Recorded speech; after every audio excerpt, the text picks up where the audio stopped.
Halo guys, kembali lagi di Babysik Channel. Belajar biologi semakin asik tentunya bersama Kak Edi. Sudah lama nih kita nggak bahas-bahas materi ya. Nah kali ini Kak Edi mau ngebahas tentang materi tentang bab reproduksi. Nah, bab ini tuh sebenarnya lebih dicondongkan untuk dibahas di SMP. Tapi kamu tahu nggak sih bahwasannya banyak banget ujian-ujian mandiri atau bahkan ujian UTBK sebelum ada SNBT sekarang ya. Itu tuh materi reproduksi tumbuhan ini walaupun dia aslinya materi SMP ya, kelas 9 SMP ya lebih tepatnya, dia juga banyak banget atau sering banget dibahas di materi-materi masuk PTN. Jadi yang kelas 12 SMA jangan mengacuhkan materi ini ya, ini materi sangat ini loh, sangat urgent sebenarnya. Jadi walaupun dia aslinya SMP, kamu harus pelajari, karena ini di SMA nggak ada. Kalau di SMA kan itu materinya kelas 11 itu reproduksi manusia ya, jadi nggak ada reproduksi tumbuhan. Oke langsung aja ya, kita masuk ke pembahasannya. Oke, untuk reproduksi tumbuhan sendiri ya, itu nanti dia ada dua jenis ya.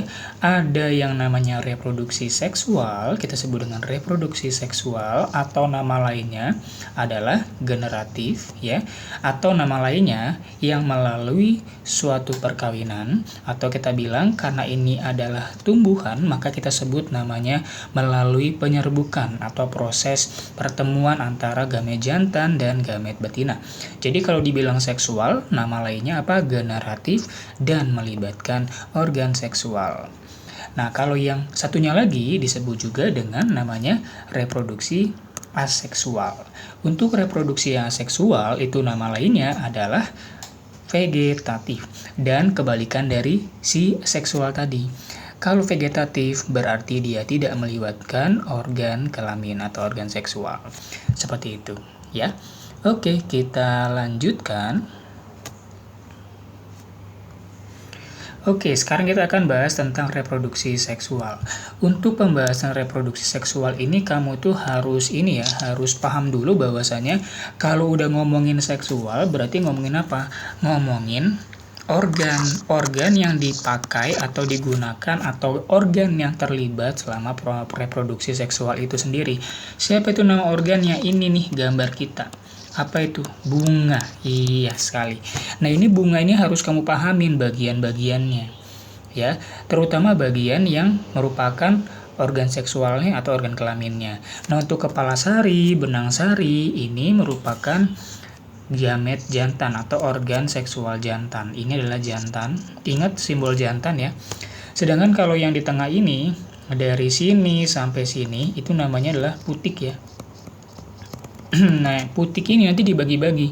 Ada kepala putik, tangkai putik, dan bakal biji. Bakal biji itu nama lainnya nanti ovari atau bakal buah ya. Bakal buah itu ovari atau bakal biji itu adalah calon biji atau ovule ya. Jadi nanti kamu harus ingat juga bahwasanya ada bagian-bagiannya, yang jantan siapa, yang betina siapa, seperti itu ya. Untuk yang jantan itu nanti ada benang sari. Nah, benang sari itu dibagi dua nanti, kepala sari dan tangkai sari. Cuman untuk yang tangkai sarinya kita nggak terlalu banyak pembahasan. Karena serbuk sari itu ada di sini, ada di kepala sari. Dan untuk putik itu yang lebih disorot nanti adalah di bagian dasar putik atau di bakal buah dan bakal biji. Kenapa? Itu merupakan tempat fertilisasi atau pertemuan. Pertemuan apa? Pertemuan antara si jantan dan betina. Kalau kepala putik, ini tempat untuk polinasi atau penyerbukan. Seperti itu ya. Jadi bedakan ya, kalau kepala putik itu tempat untuk jatuhnya serbuk sari atau merupakan kejadian polinasi atau penyerbukan. Sedangkan kalau di sini, yang tengah-tengah ini, nanti merupakan tempat fertilisasi atau pertemuan gamet jantan dan gamet betina. Seperti itu. Nah, untuk pembahasan reproduksi seksual untuk di tumbuhan ini, kita akan bagi menjadi 3, yaitu yang pertama, penyerbukan atau polinasi, yang kedua, pembuahan atau fertilisasi, dan penyebaran biji. Jadi, ini merupakan kakak utamakan kayak materi SMP ya. materi SMP yang sebenarnya sangat worth it untuk dipelajari juga bagi para SMA, terutama yang mau masuk PTN, terutama yang pengen skor biologinya tinggi, gitu ya. Oke, kita lanjutkan ke soal selanjutnya. Ke pembahasan selanjutnya. Oke, next. Nah, ini kita bagi-bagi lagi ya, bahwasanya saat penyerbukan merupakan tahap utama atau tahap pertama dari reproduksi seksual tumbuhan, di mana polinasi atau nama lain dari penyerbukan adalah peristiwa jatuhnya serbuk sari atau nama kerennya itu dalam biologi polen yang jatuh tepat di atas kepala putik. Nah, kepala putik itu nama kerennya itu adalah stigma. Nanti di gambar selanjutnya mungkin kamu bakal lihat kayak bagian-bagian bunga beserta nama lainnya. Kayak kepala putik itu stigma, kepala sari itu antera, nanti mungkin ada di slide selanjutnya ya. Oke, next. Faktor-faktor yang menyebabkan proses penyerbukan. Faktor penyerbukan itu bisa ada beberapa, diantaranya ada lewat angin, atau sering kita sebut nama lainnya anemogami. Kemudian lewat air, dibantu sama air, nama lainnya hidrogami. Hidroair, anemo itu angin, manusia itu antropogami. Makanya ada kuliah jurusan antropologi kan, ya karena itu mempelajari tentang manusia, antro itu manusia. Atau boleh juga dibantu dengan hewan ya, hewan kalau dia penyerbukannya dibantu oleh hewan secara umum gitu ya, kita sebutnya zoidiogami. Kalau mau lebih spesifik, misal nih dibantu oleh serangga, misal kita bilang, kayak manakah kalau penyerbukannya dibantu oleh serangga, kayak lebah, tawon gitu ya. Itu nama lainnya nanti kita ganti menjadi entomogami. Gitu. Jadi kalau secara umumnya kalau dibilang dibantu sama hewan kita bilangnya zoidiogami. Tapi kalau mau spesifik misal nih hewannya serangga gitu, maka kita ganti lagi namanya itu adalah entomogami. Seperti itu. Oke, next, jenis penyerbukan. Nah, kalau jenis penyerbukan ini sering banget dibahas di ujian-ujian waktu SMP ya. Nah, tapi tetap aja harus dipelajarin. Jenis penyerbukan nanti ada yang penyerbukan sendiri, kemudian ada penyerbukan tetangga, ya. Tetangga berarti di sebelahnya. Kalau silang berarti nggak jauh dari tempat yang tadi, ya, tapi mungkin beda tempat. Kalau yang bastar itu yang beda jenis, hibridogami. Hibrid, makanya kalau di kelas 9 SMP atau kelas 12 kan ada pelajaran ini ya, persilangan. Kan ada monohibrid, dihibrid. Hibrid itu kan jenis ya. Artinya kalau bastar berarti persilangan atau penyerbukan yang berasal dari beda jenis. Kayak gitu. Oke, next. Oke, kita akan bahas selanjutnya tentang penyerbukan. Nah, ini lebih spesifik tentang penyerbukan karena memang konteksnya ini adalah materi SMP ya guys. Jadi kakak lebih tekankan untuk SMP. Penyerbukan itu bisa dibantu oleh hewan. Nah, biasanya soal-soal itu dia menanyakan gimana nih ciri-ciri tumbuhan yang dibantu oleh hewan, dibantu oleh angin, dibantu oleh air, dibantu oleh manusia, gimana emang ciri-cirinya? Seperti itu, biasanya kayak gitu. Kalau dibantu oleh hewan, nih, biasanya ciri khasnya itu adalah bunganya itu berukuran besar dan mencolok ini sih, punya warna dia. Simpelnya gitu aja, besar dan berwarna. Kemudian baru bisa kamu tambahkan dengan beberapa faktor pendukung dari suatu pernyataan itu adalah adanya nektar atau madu. Tapi nggak semua hewan juga harus datang ke tempat bunga yang ada madunya sih, tapi umumnya sebagian besar serangga itu bisa membantu proses penyerbukan pada bunga itu kalau ada madunya. Gitu ya, jadi ketika dia ngambil madu nggak sengaja itu kakinya itu kan nempel-nempel benang sari, pindah ke putik gitu ya. Jadi karena nggak sengaja, jadinya seolah-olah hewan tadi itu membantu proses penyerbukan pada tumbuhan. Nah, contoh-contoh tanaman yang dibantu oleh hewan dalam proses penyerbukannya, diantaranya ada melati, ya, bunga melati, bunga kembang sepatu, bunga mawar, dan bunga cempaka. Seperti itu. Nah, lalu bagaimana kalau penyerbukannya itu dibantu oleh angin? Kalau dibilang oleh angin, berarti kata kuncinya dia itu bisa terbang dong. Sesuatu yang bisa terbang itu kenapa? Ya karena ringan, simpel aja. Jadi kata kuncinya itu di sini. Kenapa dia dibantu oleh angin? Angin itu kan bergerak, jadi sesuatu tuh bisa bergerak, pergerakannya dibantu oleh angin ya karena masanya kecil kan gitu. Ringan dia, kecil dan ringan ya. Jadi sangat mendukung kata kunci dari angin, kecil dan ringan. Dan memang dia di highlightnya itu bukan di warnanya tapi ukurannya. Jadi dia nggak fokus ngomongin warna. Jadi mau warna mencolok atau enggak ya, walaupun kebanyakan warnanya B aja atau enggak mencolok, intinya itu ringan, makanya dibantu oleh angin. Contohnya adalah kayak tanaman seperti tanaman jagung ya, padi, dan rumput-rumputan. Kalau rumput-rumputan ini juga bisa dibantu oleh manusia dengan secara tidak sengaja. Misalnya kamu lagi beres-beres, bersih-bersih, itu kan rumputnya kamu nggak sengaja kamu ini ya, kamu senggol, itu kan juga nggak sengaja bisa aja dibantu oleh manusia. Itu nggak secara nggak sengajanya. Kalau padi jagung itu kan memang kecil bunganya, sehingga itu memudahkan ketika dia bergerak terkena angin maka akan terjadi proses penyerbukan. Next, penyerbukan dibantu oleh air. Nah, kata kuncinya di sini air. Kenapa dibantu oleh air? Ya karena bunga-bunga ini letaknya tidak jauh dari tempat-tempat air. Atau simpelnya gini aja, kebanyakan terjadi pada tumbuhan yang hidup di air. Ya, tumbuhan air contohnya hidrilla. Nah, hati-hati, hidrilla tidak sama dengan hidra. Hidra itu hewan, hidrilla itu tumbuhan. Jadi jangan sampai terkecoh. Next, penyerbukan dibantu oleh manusia ya, atau tadi antropogami ya. Ini contohnya adalah tumbuhan-tumbuhan tertentu yang kalau nggak dibantu ya dia nggak bakal bisa berkembang biak seperti itu ya. Contohnya adalah bunga vanili atau tanaman vanili ya. Jadi kalau yang dibantu oleh manusia contohnya itu adalah tumbuhan vanili. Nanti kalau kamu penasaran silakan kamu searching aja tentang tumbuhan vanili. Oke. Next. Kita akan lanjutkan ke jenis penyerbukan. Nah, sekarang kita akan bahas tentang jenis-jenis penyerbukan.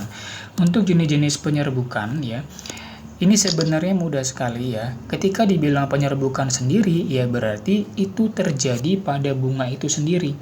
Biasanya terjadi pada bunga sempurna. Bunga sempurna itu yang seperti ini. Di dalam satu bunga terdapat jantan dan betina sekaligus, jadi ada benang sari dan juga putik. Jadi penyerbukannya itu terjadi pada bunga yang sama, tidak ke bunga yang lainnya atau bunga sampingnya. Jadi ini terjadi pada dirinya sendiri atau bunga itu sendiri.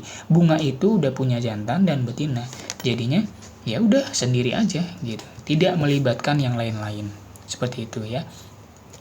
Next, yang kedua, itu ada namanya penyerbukan tetangga. Kalau penyerbukan tetangga atau nama lainnya geitonogami ya, ini merupakan penyerbukan yang sebenarnya masih satu komplek perumahan tapi beda satu komplek perumahan tapi beda rumah gitu ibaratnya. Tapi masih satu komplek. Ibaratnya mereka ini masih dalam satu tubuh yang sama nih, satu tubuh yang sama, cuma beda bunga gitu. Letak bunganya beda. Karena letak bunganya beda ya, berarti dibilang tetangga. Kayak kamu, rumah kamu sama tetangga kamu, kan masih satu komplek itu kan. Nah kayak gitu. Jadi kalau dia masih satu tubuh tumbuhan tapi beda bunga gitu kan, beda letak bunga, maka namanya tetangga. Next, penyerbukan silang. Kalau penyerbukan silang, ini bunganya masih sama, jenis bunganya masih sama, bentuknya sama nggak ini? Sama, tapi potnya itu beda tempat gitu ya. Ini beda tempat. Jadi ibaratnya ada komplek perumahan A, komplek perumahan B, tapi yang menghuni komplek perumahan itu sama-sama manusia, bukan satunya manusia, satunya alien, bukan ya. Jadi masih sama-sama manusia, ibaratnya komplek perumahan Jawa A, komplek perumahan Jawa B gitu.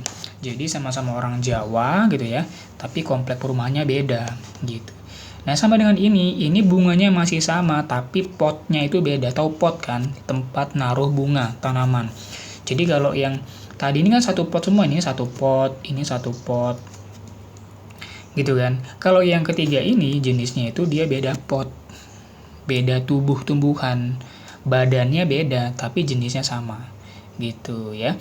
Nah, jadi kalau dibilang gitu berarti namanya penyerbukan silang. Kenapa silang? Karena beda tubuhnya atau beda pohon gitu, beda pohon sehingga dikatakan silang. Nah, bagaimana dengan penyerbukan Bastar? Kalau Bastar yang kakak bilang tadi, ini kan katanya hibrid. Kalau hibrid berarti kata kuncinya itu apa? Beda jenis.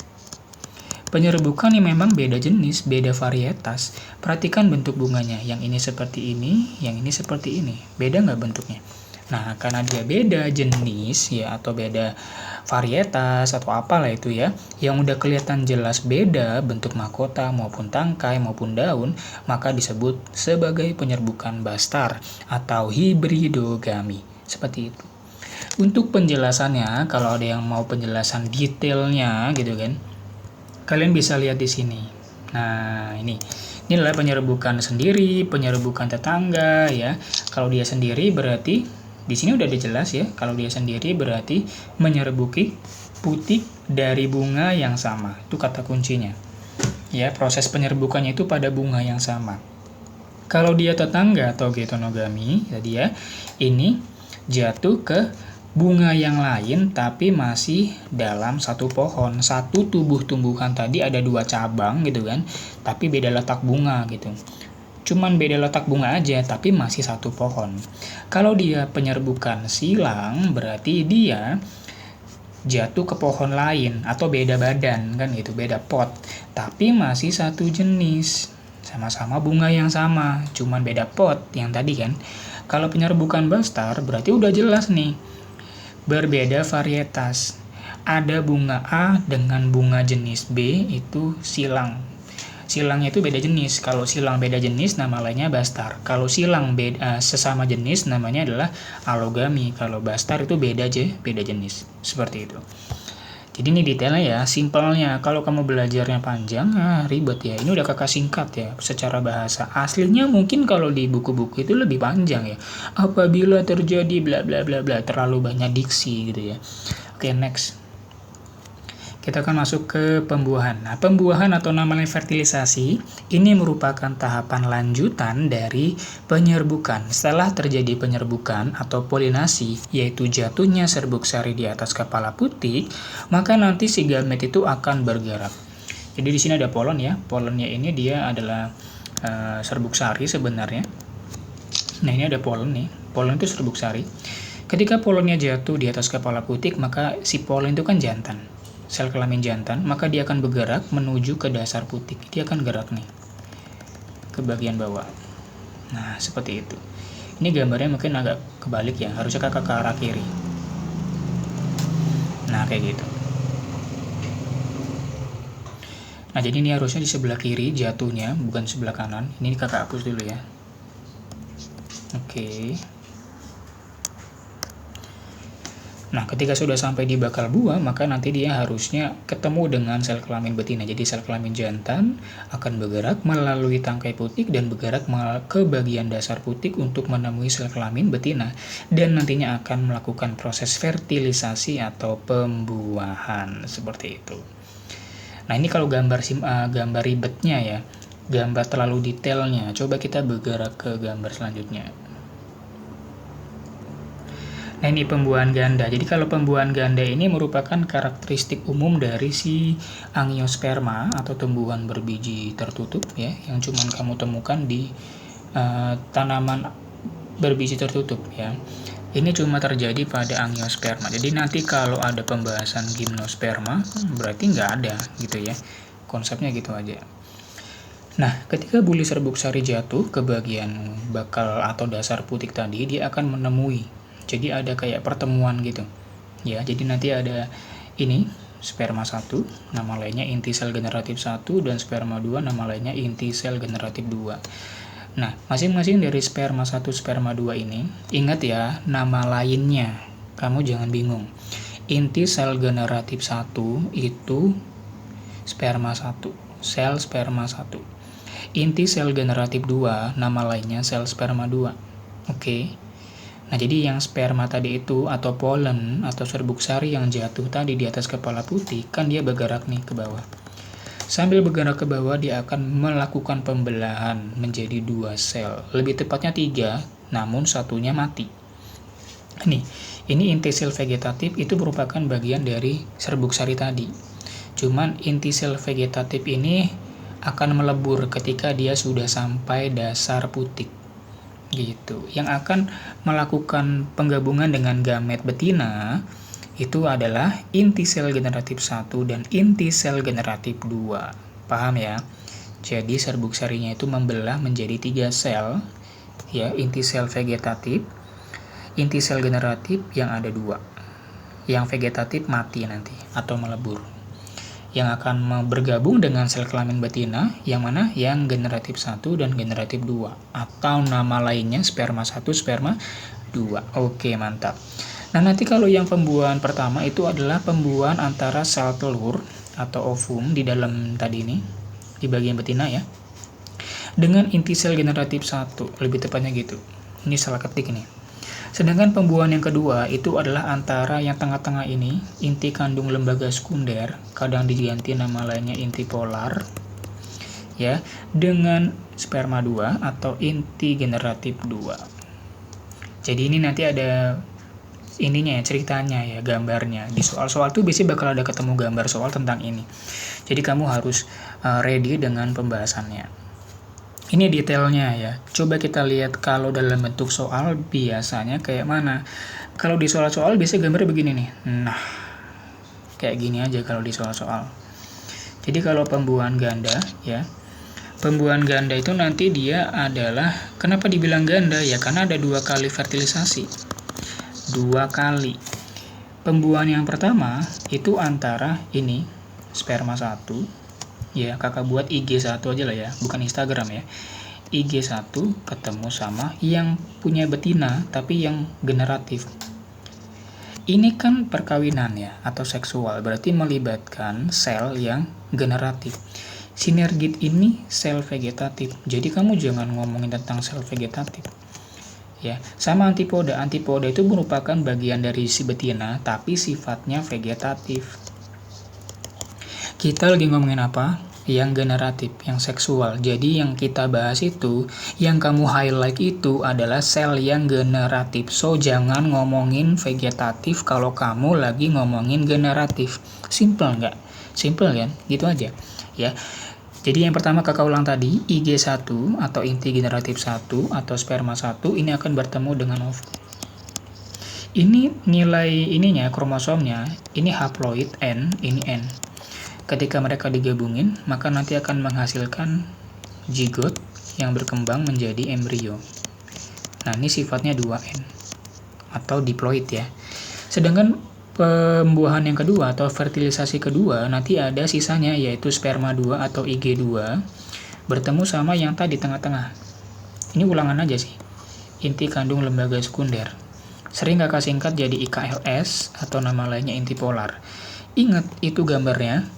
Untuk inti generatif 2 itu sifat kromosomnya N, tapi kalau yang ini 2N. Sehingga ketika kakak jumlahkan N tambah 2N maka hasilnya adalah 3N. Nah, 3N itu merupakan endosperma. Ya, endosperma itu 3N. Jadi sering banget ada soal tentang bagaimana sifat dari pembuahan yang kedua, yaitu antara inti generatif 2 dengan IKLS. Sifatnya apa? Sifatnya triploid. Triploid itu 3N. 2N itu diploid. Kakak ulangin, hasil pembuahan pertama yaitu IG1 dan ovum akan menghasilkan 2N atau diploid. Siapa dia? Hasilnya zigot atau embrio. Zigot yang akan berkembang menjadi embrio. Sedangkan pembuahan kedua yaitu inti generatif 2 atau nama lainnya sperma 2 dengan inti polar atau yang di bagian tengah, di mana N ditambah 2N menghasilkan 3N. Siapa dia hasilnya? Endosperma. Simpelnya gini deh, kalian pernah makan biji nggak sih? Pernah kan? Kayak kacang-kacangan itu pasti pernah dong, ya nggak sih? Kalau kalian makan biji, itu yang bagian kecilnya itu kayak kecil bet itu embrionya. Sedangkan yang kamu makan sebagian besar itu kamu kunyah-kunyah, itu endosperma atau cadangan makanan pada biji. Aman ya? Oke, jadi pembahasan pembuahan ini lumayan banyak. Next, kita masih ngomongin seksual ya atau generatif. Nah, sekarang kita akan ngomong tentang penyebaran biji. Penyebaran biji itu nanti bisa dibantu oleh beberapa faktor. Ya, jadi untuk penyebaran biji, pasti akan dibantu oleh beberapa faktor. Penyebaran biji bisa dibantu oleh angin atau nama lainnya anemokori. Ingat kalau penyebaran biji, kita pakai endingnya atau akhiran kata. Akhiran katanya itu kori. Kalau tadi yang penyerbukan itu kan anemogami, endingnya itu gami. Kalau ini endingnya kori.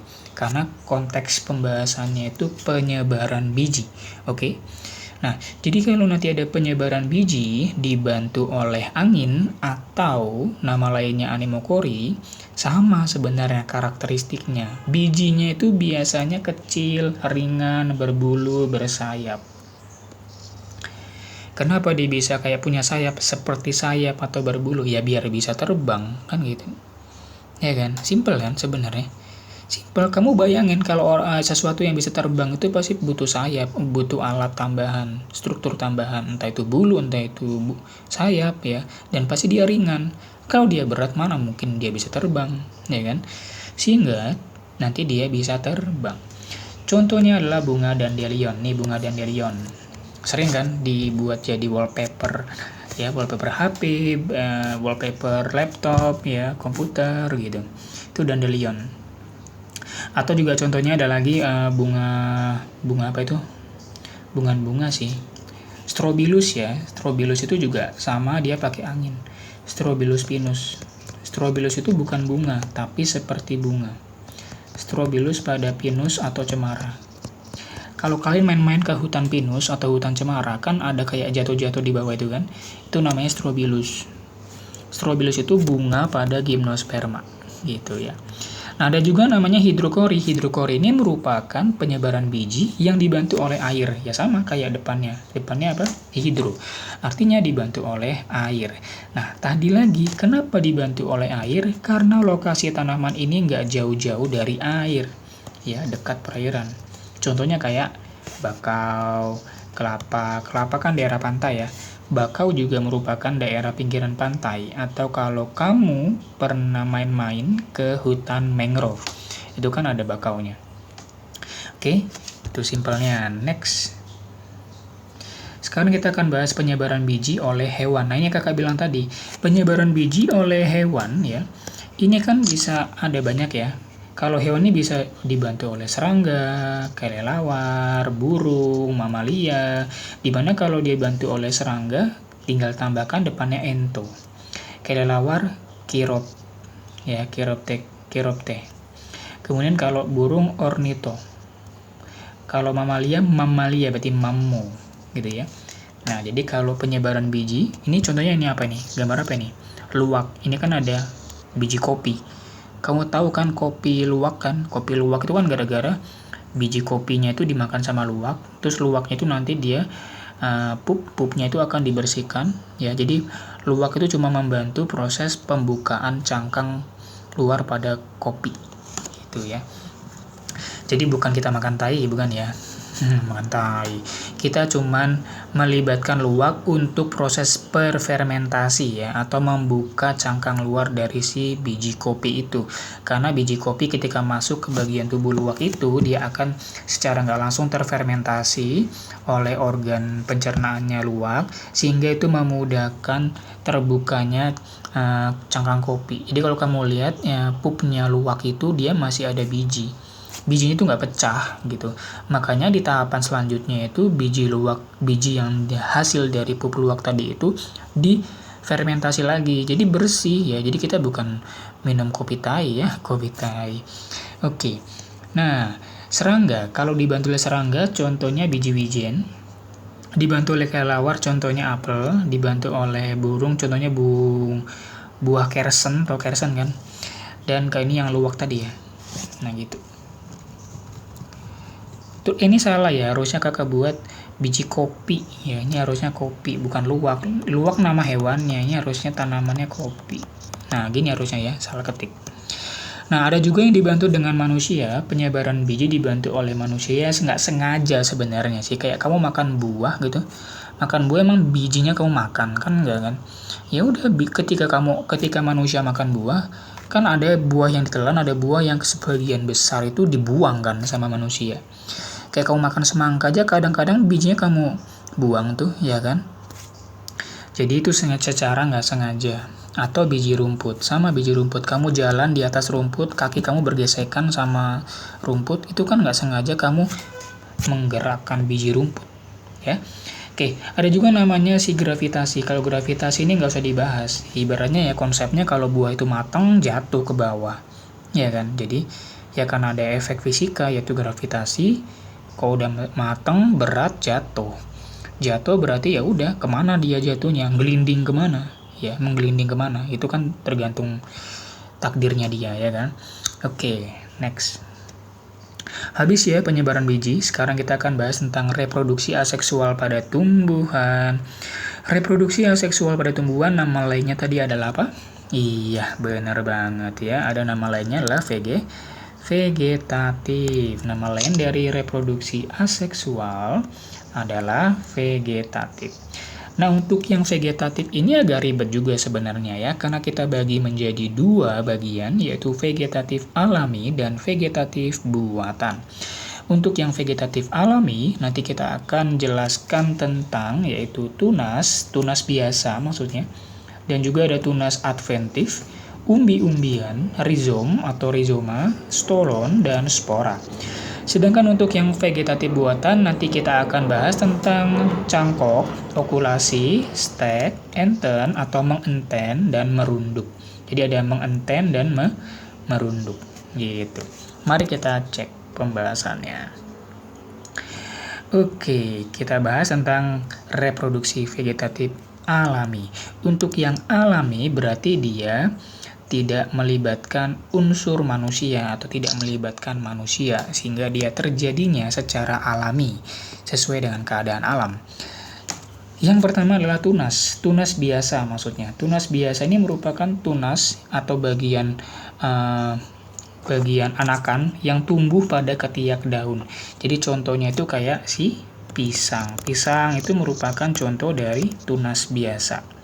Ya, ada juga nama lainnya tunas adventif. Tunas adventif ini sama kayak kalian belajar akar adventif. Dimana kalau ada kata-kata adventif itu berarti tidak asli dari situnya gitu.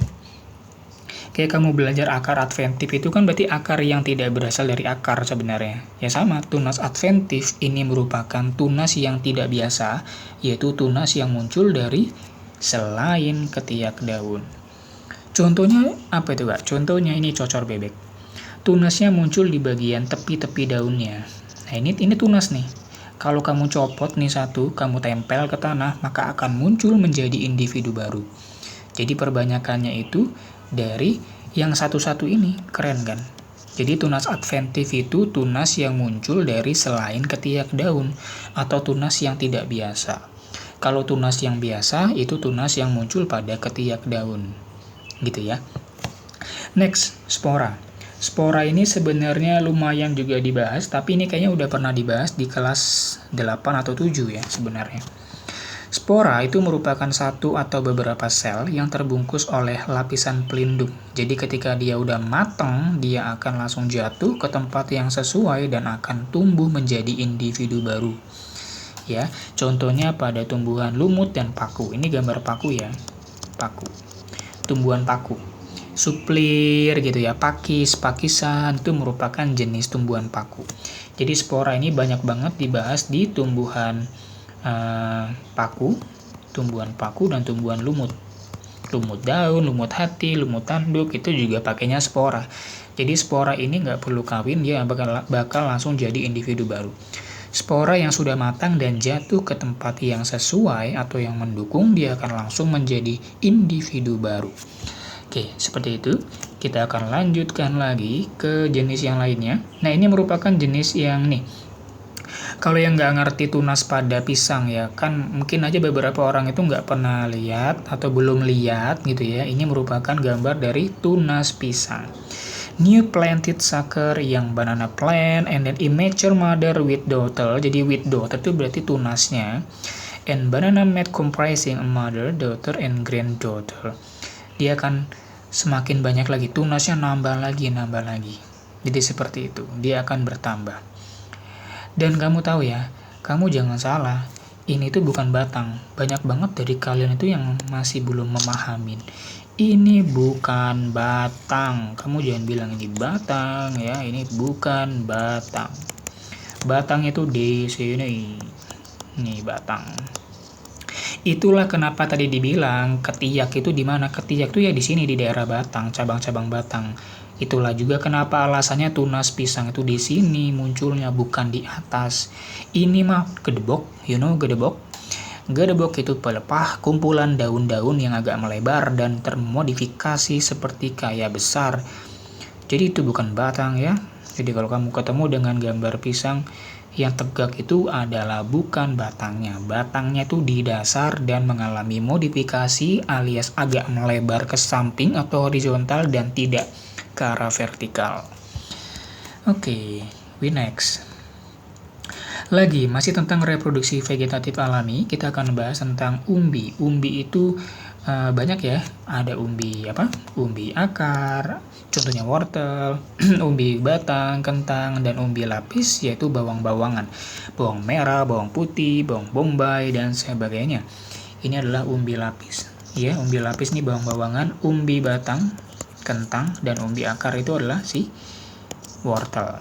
Rhizome itu akar tinggal. Kenapa dibilang akar tinggal? Ya karena tertinggal di dalam tanah. Sehingga kalau udah ketemu kata rhizome, karena dibilang tertinggal di dalam tanah, berarti letaknya itu di dalam tanah. Emang pernah kamu lihat jahe itu di atas permukaan tanah? Ya ada sih yang udah panen, ya kan? Aslinya dia itu di dalam tanah. Kalau udah di atas tanah, itu udah dipanen, udah dicabut sama petaninya, dikorek-korek tanahnya, taruh di atas, ya kan. Aslinya di dalam tanah. Jahe, kunyit, lengkuas, ya, itu merupakan contoh dari rhizoma atau akar tinggal. Next ada lagi namanya stolon. Stolon ini merupakan nama lainnya geragi, kebalikan dari rhizoma. Rhizoma itu merupakan modifikasi batang yang tinggal di dalam tanah. Kalau stolon atau geragi, ini merupakan modifikasi batang yang letaknya di atas permukaan tanah dan umumnya menjalar gitu ya. Contohnya ada seperti stroberi, arbe, dan teki. Atau bisa juga yang lainnya kayak alang-alang ya, itu juga contoh dari stolon atau geragi. Jadi rhizome sama stolon ini sebenarnya keduanya ini merupakan modifikasi dari batang. Ya, modifikasi dari batang. Seperti itu. Oke, kita akan lanjutkan lagi ke yang selanjutnya. Nah, sekarang kita masuk ke reproduksi vegetatif buatan. Bedanya kalau kita bahas reproduksi vegetatif buatan ini harus agak lebih detail ya. Kenapa? Karena biasanya di soal-soal SMP atau SMA itu ngebahas bukan tekniknya, tapi lebih ke arah kayak apa kelebihan kekurangannya, di mana aja, gitu-gitu kan. Nggak kayak vegetatif alami yang biasanya cuma ngebahas tentang letak dan contohnya. Nah, yang pertama kita bahas tentang cangkok. Cangkok, ini orang udah pada paham tentang cangkok, kakak bilang ya. Jadi kalau cangkok ini lebih familiar lah ya, dimana prosesnya itu cuman mengerok batang pohon. Ingat, ini cuma dilakukan pada tanaman dikotil, karena yang punya batang keras itu dikotil ya. Jadi kita kupas kulitnya dan kambiumnya itu agak lebih dalam, tapi nggak sampai putus ya, dikupas. Kemudian kita akan tutup bagian yang terkupas tadi dengan tanah yang dibungkus plastik atau sabut kelapa. Ditutup sama sabut kelapa. Sama tanah juga ya, sebagai media pertumbuhannya atau nutrisinya. Kemudian setelah ditutup ya diikat dong. Ya diikat. Habis diikat gimana? Habis diikat nanti kita akan lakukan penyiraman secara berkala ya, sampai dia menjadi lembab. Nah, nanti kelebihan itu ada banyak untuk cangkok ya. Yang pertama itu nanti tanamannya ya pastinya akan sama, karena kan vegetatif ini kan berarti anakan pasti identik terhadap induk. Yang namanya vegetatif itu pasti anakan bakal identik sama induk. Ini bukan sesuatu yang aneh ya. Dapat berbuah dengan cepat. Nah, ini sering keluar nih di soal pilihan ganda. Berbuah dengan cepat. Kalau ini merupakan faktor pendukung aja, ya karena vegetatif itu kan hemat tempat ya, nggak butuh lahan luas. Pohonnya nggak bakal terlalu tinggi, jadi nggak nyampe tinggi udah berbuah, keren ya. Jadi kalau mau buat pohon, kayak pohon manggis, pohon-pohon yang gede lah.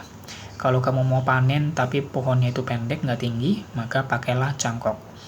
dan tingkat keberhasilannya itu lebih tinggi dibandingkan metode yang lainnya. Maksudnya dibandingkan dengan kayak okulasi, stek, itu lebih berhasil kalau kita pakai cangkok.